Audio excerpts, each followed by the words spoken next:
flag, and then after that, Councilman Poole will lead us in an invocation. I pledge allegiance to the flag of the United States of America and to the republic for which it stands, one nation, under God, indivisible, with liberty and justice for all. Our Father, all wise and everlasting God, we thank you for allowing us to come into a new year. Lord, we ask that you will continue to bless us, that we may be able to help our community in this town to grow and to serve you. We want to thank you for all you did to help us last year. And we know this is a new beginning, that we can continue to do your work. In Jesus' name, amen. Amen. Amen. Okay, I'd like to get started off tonight by saying Happy New Year to everybody. We've got some new members on our council tonight. We certainly welcome them here. We got a new Mayor Pro Tem and Councilman Bond, and we're looking forward to working with him. And we just welcome everybody here tonight. Just say thank you. Oh. Our first item of business tonight is Kim Mason is with MediaCom, and she's got some good news for us tonight. So, I'll pass these out for you. You take one and pass it to the next person. Take another one. Okay, I am Kim Mason. I'm the North Carolina Area Director for MediaCom. And one of the things, excuse me, I've been here going on 3 years. And one of the things that struck me when we came here and I found out there were opportunities were for these community Wi-Fi hotspots. And I had submitted Edenton for this as a grant program that MediaCom funds and puts it in to help with tourism. So we have now launched in January of this year MediaCom Wi-Fi hotspots. We are covering this downtown area by the park and the waterfront down through Queen Street, and we have another one that is over Hicks Field. So MediaCom has installed those. They're up and running, and people with a cell phone can go to their wireless network, click Xfinity Wi-Fi, and they can log on. And if they have MediaCom service, they'll have a MediaCom log on. They can log on for free. Visitors can use 30 minutes a month, or they can purchase passes for hours or days or minutes. So it should help, some of the coverages for visitors mainly, and folks that come downtown to take their kids to the park and things like that. So I just wanted to let you all know that we've done that and put it in place, and it's up and working. So do you have any questions? What is the cost for visitors if they use more than a half hour? I'm not sure. I didn't check it out, but you can use 30 minutes a month for free as a visitor, and then it gives you options for, you can buy a couple hours at a time, you can buy blocks of time, you can buy it by the day or by the week, that type of thing. And it would take a credit card for that type of thing, just like if you go someplace else. So. But if they're here for a day or two or something like that, it's free Wi-Fi. And of course, customers can log in.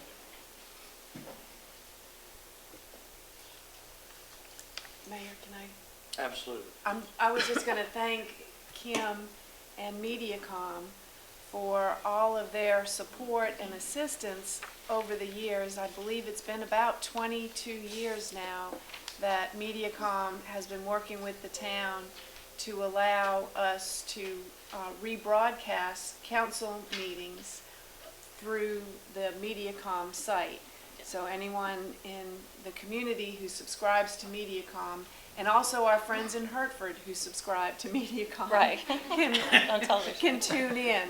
And it's been a terrific vehicle, a great option for citizens to be able to follow the council.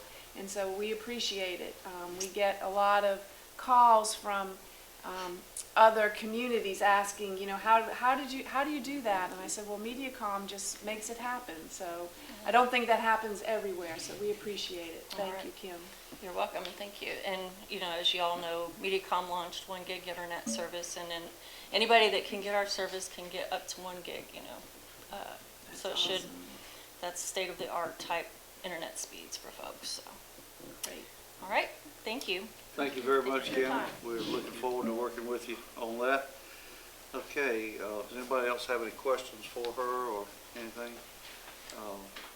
The next item on our agenda tonight is a budget amendment for the airport fund, and Anne Marie, I'll let you. Sure, Mayor. Virginia Smith, and working with Airport Manager Harry Davis, has prepared a budget amendment for your consideration.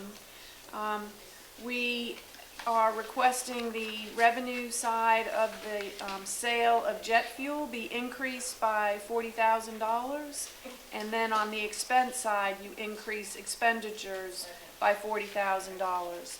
And it's really, I think, a matter of, a couple things have caused us to have the good fortune to be able to sell more fuel than we anticipated.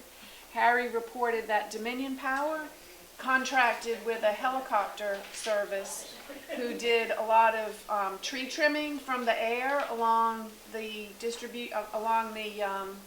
transmission lines.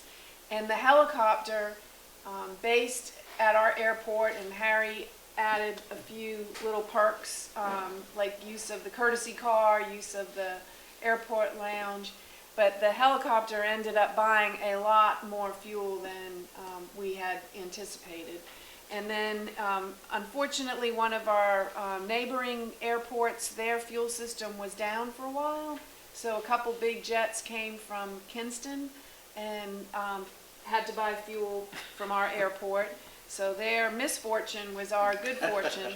And then lastly, we had a couple visitors coming from north to south, like from New England all the way to Florida, and this is a great stopping off point, kind of like the snowbirds with that you see driving, but some of them fly, and so sold fuel to them. And then a local person has purchased a new plane and was being taught how to fly the plane every day for 2 weeks and was buying a lot of fuel. So those three things caused Virginia to have to do this budget amendment. And we ask that you consider approving that tonight. Okay, do we need to move that now? Do we get I move that we approve. okay, Second. discussion? I just had a question.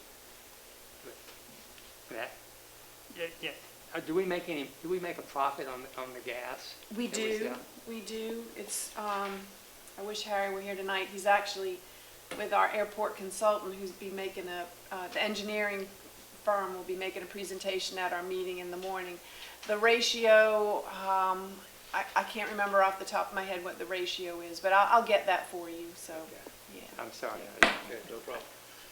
Any other discussion? All right, we got a motion and a second. All those in favor, please say aye. Aye. All those that disapprove? Motion carried.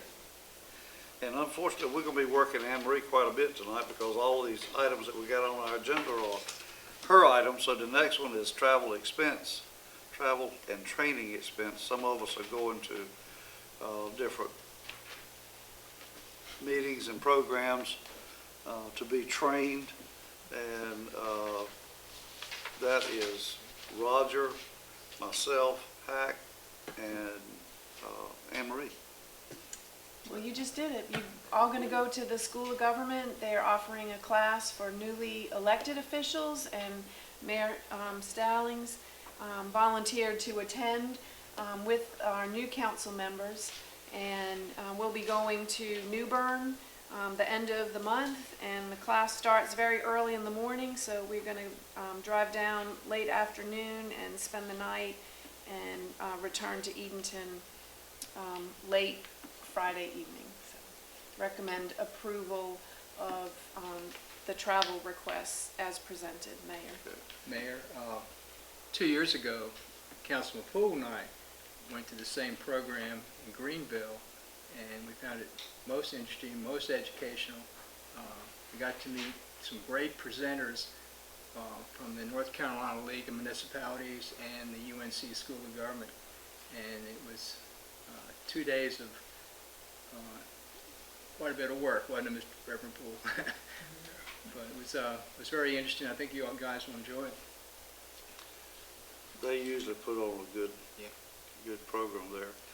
Okay, is there any more discussion on that item? If not, could I get a motion to approve that? Second. Okay, we got a motion and a second. All those approval, say, please signify by saying aye. Aye. All right, those that disapprove, say by the same means. Motion carried. Okay, the next one is a biggie, so Anne Marie, she's all Okay. yours. And I just say for the members of the public, normally the council meets in committees prior to a regular meeting, but because of the Christmas holiday, the council does not conduct committee meetings in December. So every January, it's a little bit like this, where we have action items that the council has not reviewed at a committee meeting. But luckily, this is the only time of the year that occurs. But we do have an action item that we're asking for you to consider approving tonight because the lead time, if you approve it, on ordering and then actually taking receivership of a new bucket truck can be almost 300 days. And we have followed the procurement process. We bid, wrote up specifications, sent out bids to suppliers, and received 3 bids. And Mike Nichols and Bud Powell have been working on this project. Mike has a short PowerPoint for you. I did want to point out a incorrect statement that I made in the agenda review. I said that Terex was the lowest responsible bidder. I still believe they're the lowest responsible, but they were not the lowest bid. There was one bidder that was about $1,900 lower, but Mike and Bud will share with you why we are recommending you go with the Terex. And then if you agree to the purchase, the next item that I would review with you, Virginia and I have been working on the financing to finance the purchase of the vehicle. So, Mike, are you going to go to the podium and give your electric dynamic PowerPoint? I don't think it'll be dynamic, but we'll try to keep it so it's not, One light, so it's not too. shut up one. Okay,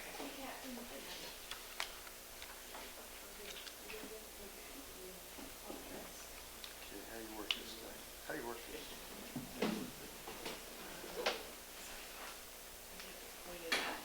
It's awkward, you have to point it over there, but you're talking there.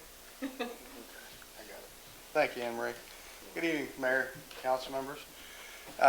The bucket truck that we're looking at replacing, I've got some slides, kind of give you a little overview of the different types of trucks that are available and what we're looking for and why we're looking for this particular design. Most generally, the trucks that we have three bucket trucks, and currently 2 of those trucks are in service, while one has been deemed unsuitable for high voltage work and has some significant mechanical issues.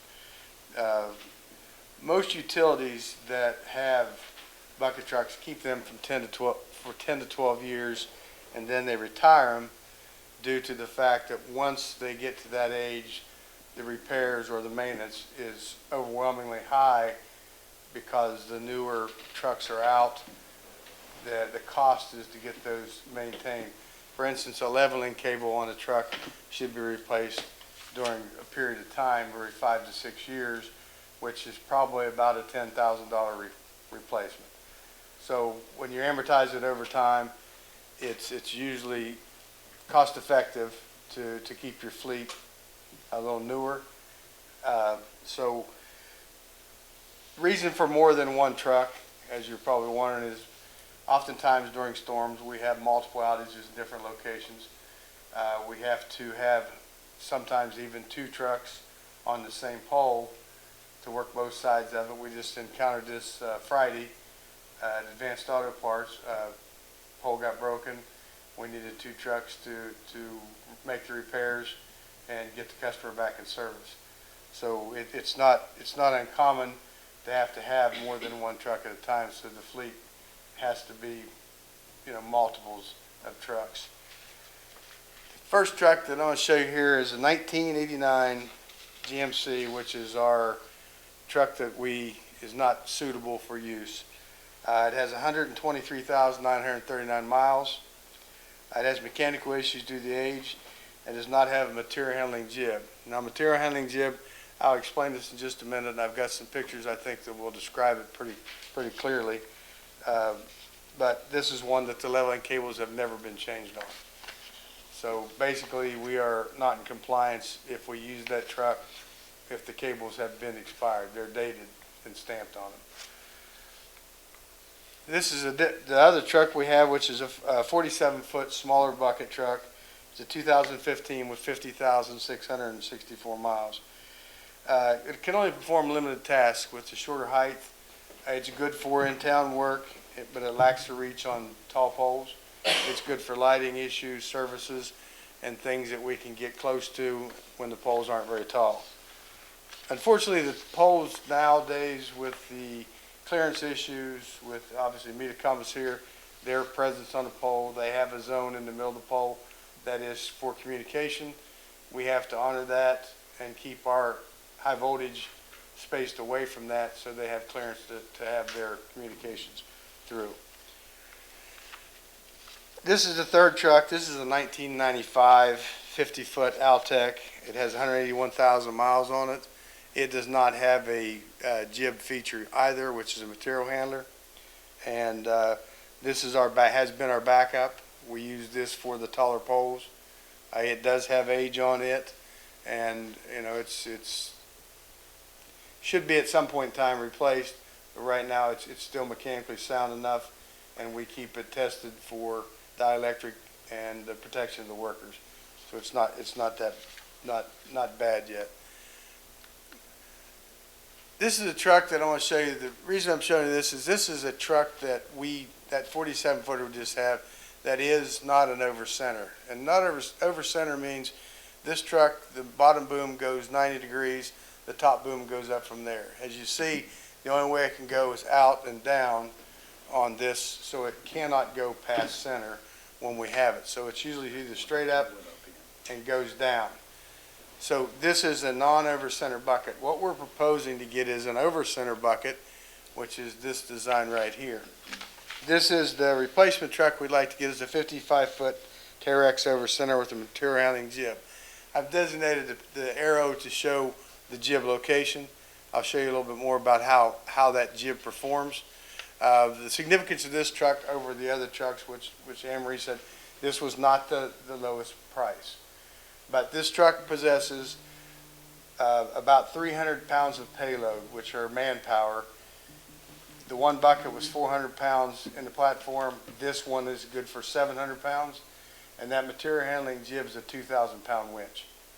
So basically right now, if you take this jib and that truck with 2 men in it, we can put a transformer on a pole and not have to have a second truck or have a problem with clearance getting the trucks in a tight area. So the next slide is going to show you, this is what's over center. And this is the exciting part when you get in the bucket truck. If you ever need a ride in a truck, this is one that'll put you, this will put you like at the carnival. It will go up as the original one did, but it'll also go clear over top of the center point and come down in the front as you're seeing in point D. Then this truck will spin all the way around the boom, and you can actually lay that bucket on the ground. That's amazing.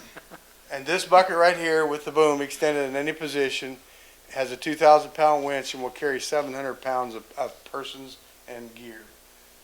So the significance of this is it's a heavier rated truck, boom-wise.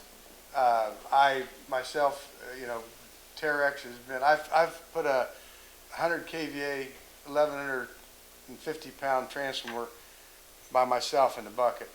So I know that the trucks that they're built for that. This is a well-known manufacturer. High Ranger has been around for a long, long time. This is the jib attachment that goes on it, and you can get these rated for different ones. The 47-foot bucket we have has this jib on it, and it was the first truck that Edenton had that had a jib. Prior to that, we would just be commonplace to have 2 trucks out there.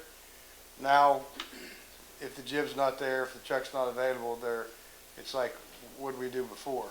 You know, they've really become accustomed to it and tuned to use it. So this is just a picture of the jib itself. And here is our workers up there on the project the other day. I wanted to include this picture to show this boom actually in operation. This is the smaller 47-footer, but it's the same concept, and it does the same thing. So we had one truck take the transformers down and put the 3 transformers up without having to have another one off-road or in the way.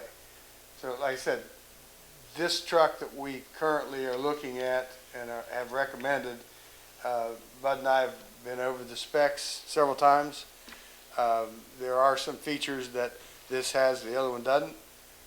They're not obvious, but the significance of the weight restrictions on the other one, I think it warranted us, you know, paying a little bit extra and getting a little more versatile truck.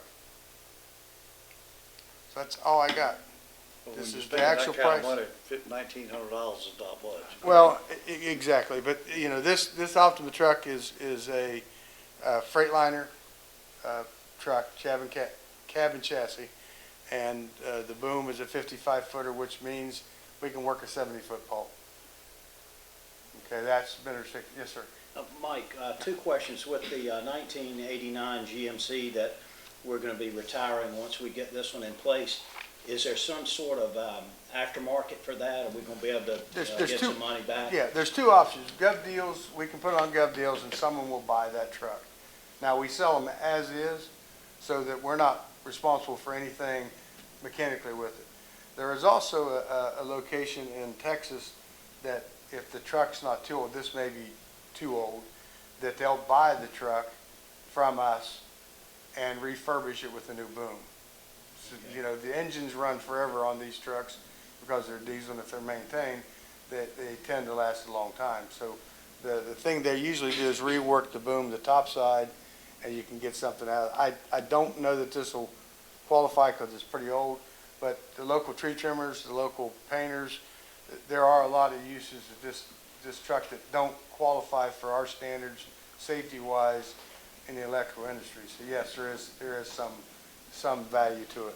Okay, thank you. And then secondly, with the 1995 and the average age of 10 to 12 years, it looks like that doesn't owe us much at all. We're on borrowed time with that. We've tested, well, the bigger utilities are 8 years. They amortize the cost of the vehicle and they roll them out because their thought processes are it's cheaper to do that than to get entertained and have to endure the mechanical issues. We're not equipped for that, and we don't ever expect to be that. But I just want industry-wise, it said, 10 to 14 years is about the time in the smaller utilities. But it's not uncommon for 20 years to have a truck as long as you're taking care of it. And we tend to want to keep them cleaned up and take care of it and make it look presentable because it beats climbing poles. So if they got a bucket, it's a lot better off than that. And Mike, one more related question. Yes, sir. Just so we can prepare and looking forward, the replacement for the 1995 truck, is that going to be as expensive as this one? Or are we going to need that same type of truck to replace a 1995? Probably will not, depending on what the circumstances are. The 47-foot bucket truck that we have, the 2015, will last quite a long time. The other truck that you're describing there, it probably won't have to be ran as often. It will be in conjunction with another truck. This truck right here would bear the brunt of the workload, so it's not going to be an everyday truck. It's going to be there as a second or a backup in case we have to have this off the road for service, which once a month the truck's down and we have to have another truck to keep the process going. So I don't foresee it in the near future. By the time that this truck goes through the process, the payment process, we'll be in the clear with it well before we have to get another truck for that. Okay, I think we'll be fine. that's helpful. Thank Yeah. you. Thank you. It blows my mind that we put these many miles on the trucks, most of them we use right here in town all I the agree time. with that. But I do have one question. Can you, and this will probably sound like a dumb question to you, but what exactly is a jib? Oh, I'm sorry. It is, the jib is a winch that's Okay. mounted to the end of the boom. And what the jib does is, what we're looking at right here is that transfer is connected to a winch line, which is connected to the mechanical pulley, hydraulic pulley that has the winch line in the drum. And it goes up and down and it picks the transfers up, or there is also an attachment that goes on the end of the jib that's on the end where that roller's at, that you can put a fork to hold the wire. So the heavier wire, you see the bigger wire, you can actually pick it up with that and support it. Now, the other feature that the Versalift did not have, it had a mechanical jib. That means that the jib had to be mechanically moved in and out. Pull a pin, slide it out, put the pin in. The one that we've spec'd, everything's hydraulic. So if you get up and you misjudge by 18 inches where you need to be, you can run that jib out. Yeah. And it goes, it lands it where it needs And to I'm go. sure that's much safer as well. Absolutely, Yeah. absolutely. But the other part of this is too, there's one other feature that the bucket has. It has an elevator.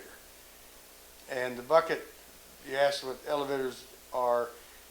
If I'm standing on this platform and I need to go up into the wire, but I still need, me being short, I need a little more reach, there's a button on the side that'll take your whole platform up 24 inches. So you're actually right up in the middle without having to adjust your boom. So these are all joystick, one stick control, so you're able to focus on where you're at and not trying to get the controls, 3 different handles or different controls. Does Terex provide training for your They will. crew? They Okay. will, yeah. They'll provide training. Most of the trucks out there that are bucket trucks are becoming universal. The one we have right now, the 47-footer, will be basically the same truck. They will come out when we get the truck delivered, and they will do a walk around, and they will do a tailgate with everybody there to let them operate. This truck, we had it demoed. I had them bring the truck here. Bud and I, we were out there, and everybody got to, so to speak, take a ride in it and see how it operated, because we want to make sure that they're comfortable with what they're going to get, because they're the ones that are going to use it every day. And they were very pleased with the operation and how smooth it was and the height. A little leery about going over the top, but it'll come over time. But they did very well. Emery loves going up in those. Yes, sir. These buckets are large enough for 2 men to work in it? Yes, sir. Yes, sir. Because I know all the controls are worked by the bucket, so. Yes, the bucket is similar. This is a single-person bucket. The bucket that we're looking at is a 2-person bucket that stows on the side. So the 2 steps you go up into, you step into the bucket, and 2 people can stand side by side, and that bucket will swivel around to whatever position you need to work in. They've just added so many features to it. The old bucket that we had at the beginning that I showed you, this is a stationary bucket that sits on the end of the boom, and you can't move it anywhere. So if your boom's not in the right angle, you've got a problem accessing where you're working at. So it's come so far. The new buckets have come so far, and the features are very user-friendly and very, it's added to the safety that you can't even measure. Does OSHA come and inspect your bucket trucks? Do they look at your trucks? If OSHA came, they can look at the truck. Okay. Generally speaking, we take every year, we do a dielectric test on the bucket truck. And at the same time, we can get a structural test and test all the tools. If OSHA came in and did an inspection on the electric department, one of the things that they could do is we'd like to see your history of testing for your piece of equipment. Bud's very good about keeping track of when we get these done. When the company comes in, they do a high voltage test on them. They do a test of the hydraulic oil to make sure it's still dielectrically sound, and they even test our hot sticks and rubber blankets. We send those off, rubber blankets off every 90 days for testing, as well as rubber gloves and sleeves. So yes, there are requirements. They don't just pop in and check, but there are requirements.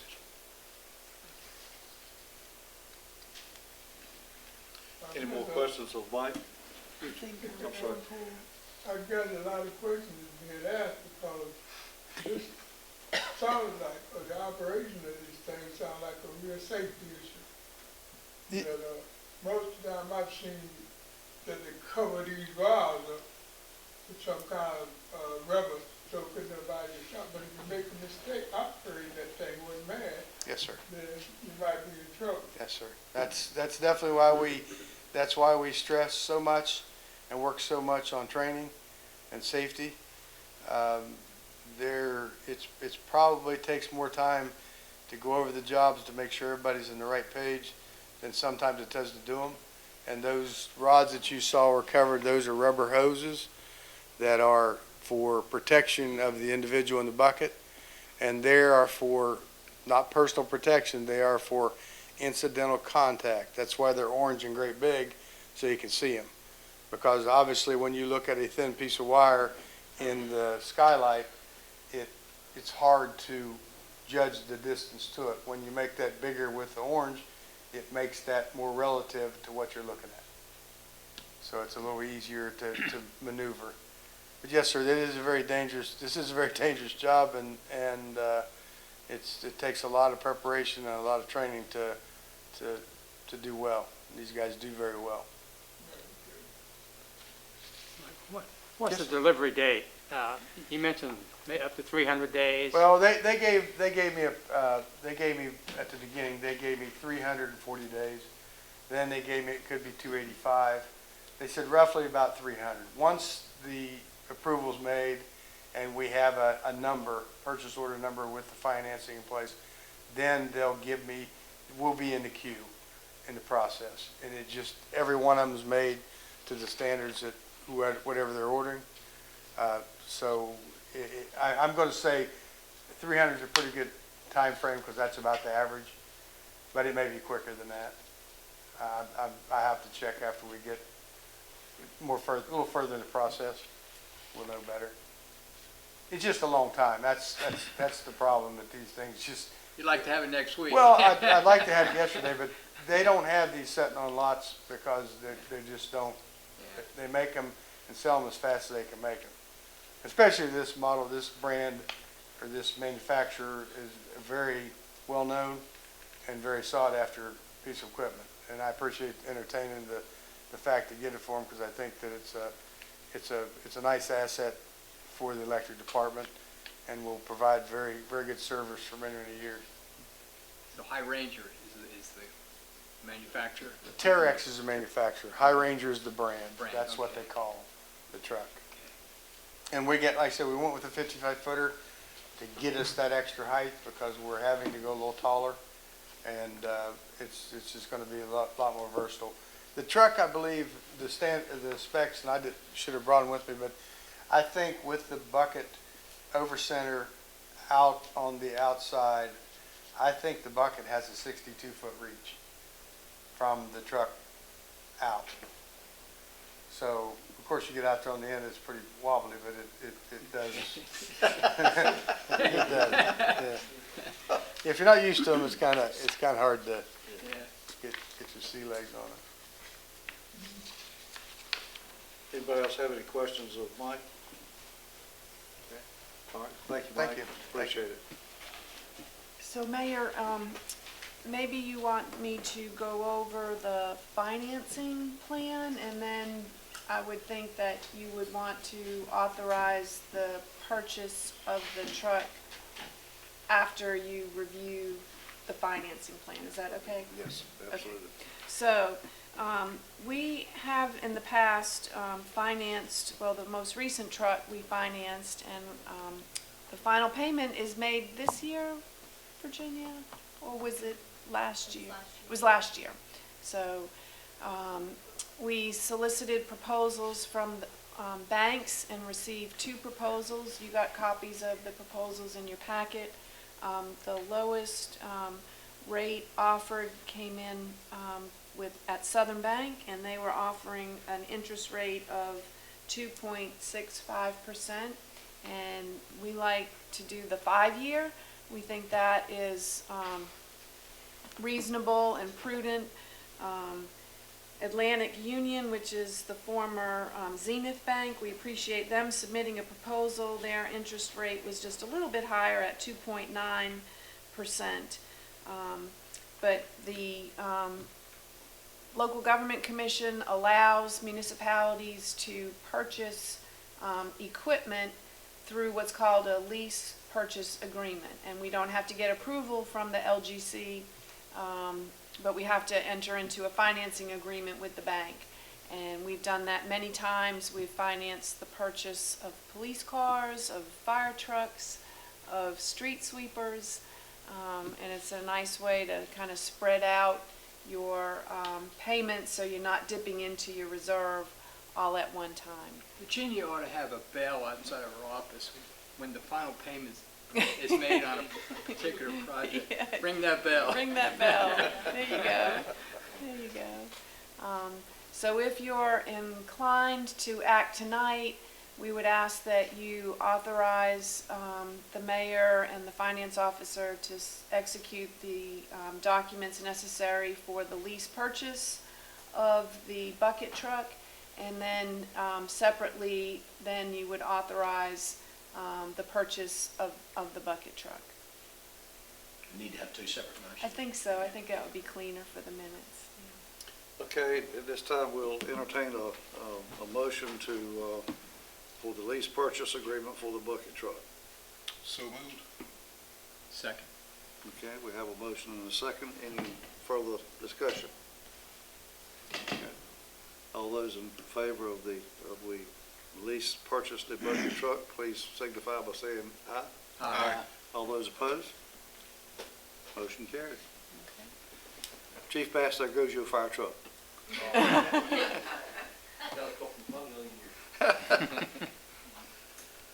Okay, the next, I guess, Then you need the motion on the, authorize the purchase of Okay. the truck. all right, now I need a motion on the purchase of the truck. So the 5-year period. Yes, So moved. okay. Second. We have a motion and a second for the financing of the truck. Almost. Almost. Any further discussion on that? Anne Marie, will somebody be signing that commitment letter from Southern Bank and getting that back to them? Because I see that it has a Deadline, I think. of deadline tomorrow. Tomorrow, Yeah, yes, okay. yes. Thank you. All those in favor of the motion, please signify by saying aye. Aye. All those opposed? Motion carried. Mike, you can buy your truck. Thank you. Thank you. And the next one is the resolution for Hurricane Dorian designation of applicant. So, Anne Marie, I'll let you. Okay, these are kind of together, but we'll ask that you do separate motions. I reported to you recently that the president declared Chowan County a disaster area or a disaster county from damages sustained with Hurricane Dorian. And that allows public entities within the county to apply for reimbursement of funds that we spent either preparing for and then also recovering from damages that we incurred when Hurricane Dorian came through. We had kept good records early on because we were thinking we might be eligible, and we have attended an applicant's briefing. And the next step, if the council is agreeable, is for you all to designate an agent, and then also a primary agent and a secondary agent. And in the past, you've designated the manager as the primary and the finance officer as the secondary. And that allows for Virginia and I to sign all of the paperwork, and it is a lot of paperwork that's involved.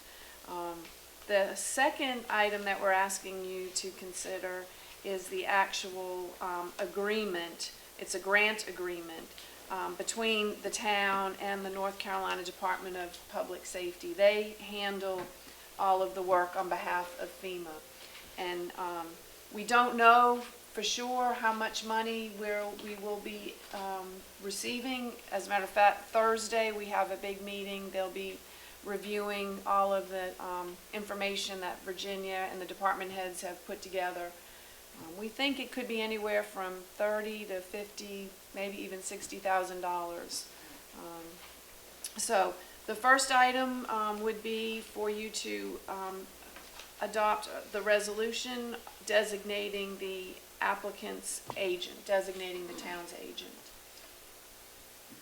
Okay, Mayor, I move that we designate the town manager as the primary agent and the finance officer as a secondary agent.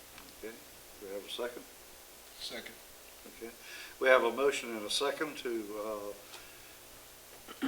designate our manager and our finance manager as the main and secondary designation on this. Is there any more discussion about it?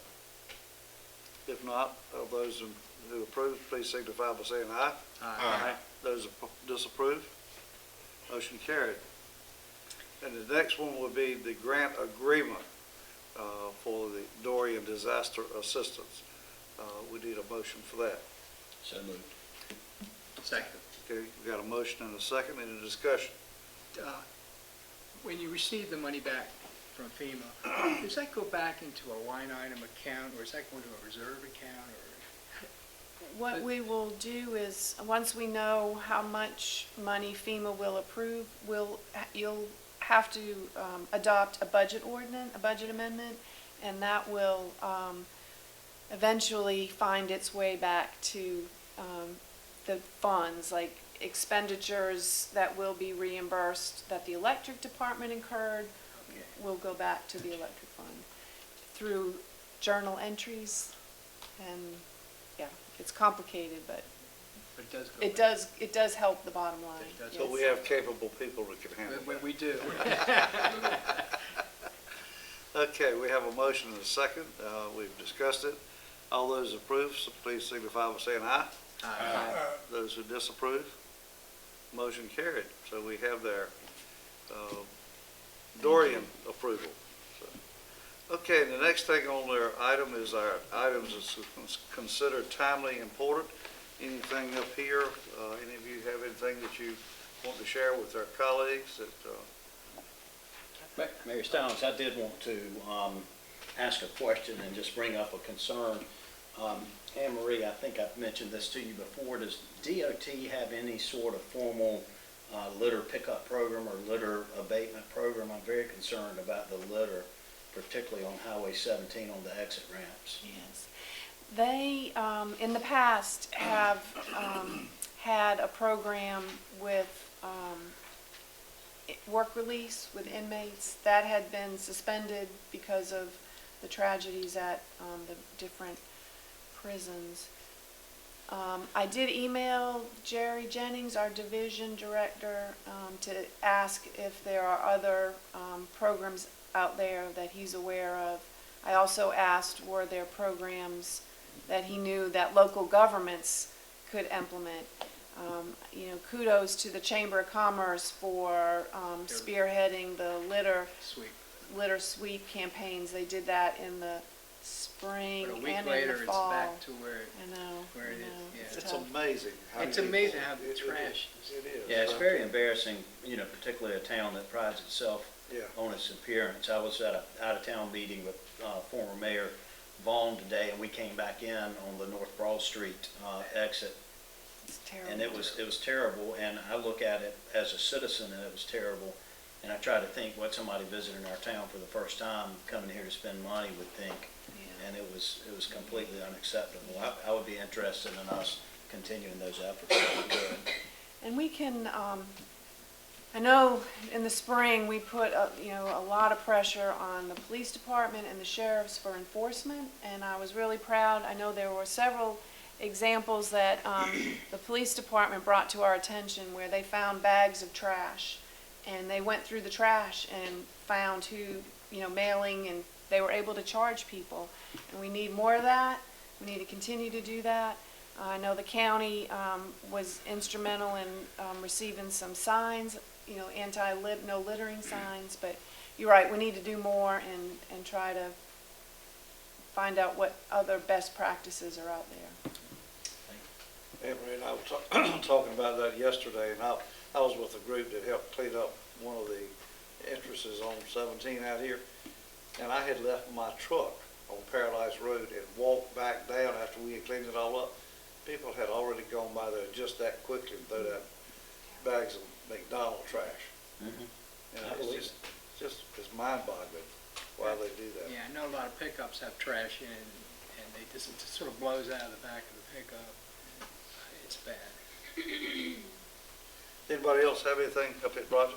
I wanted to propose that the council consider expanding community awareness of our actions, our programs, and ways that the community can become more involved in the town by including a newsletter, a quarterly newsletter in the utility buildings that we send out. I think we have buildings going out to about 2,260 people. If we did that on a quarterly basis, I think it would supplement what we're already doing. We do a lot, and I know that. We're on TV, we're on YouTube, we've got the Schwann Herald, and lucky to have that, Facebook, and also our website. But I think by getting some specific information out to residents on what we've accomplished, what we are coming up in terms of future programs, how people can get involved, I think we would strengthen our community, and we would have, I've always felt that the more knowledgeable people are about what's going on, the stronger the community becomes. And from my experience, we still have many people who are not aware of what we're doing or what the issues are, and I think this would at least address that, and we might try it for a year and see if that works, and if we think it has some value, we can continue it. But the idea is to reach people who are not being reached now, and I think that's still a fairly significant number of people in our community. And I think we're doing some great things. I want everybody to go around saying, this council is doing some great things. We're now aware of it, and I think something of a newsletter would help accomplish this. So I would suggest that we put that proposal for discussion at the committee meeting on the 27th, and Administrative. Okay. we'll have some, Saoirse has already been working on what costs would be, cost of printing, and we have a little sample that we'll pass out afterwards. I'd like to get some feedback on as well. Thank you for working on that. Okay. Thank you. That's good. Anyone else up here? Got anything? All right, at this time, I'll turn it over to the public. If anybody out there has got anything they want to bring up before us, please come to the podium, state your name, and tell us what you're all about. In 3 minutes. In 3 minutes, or less.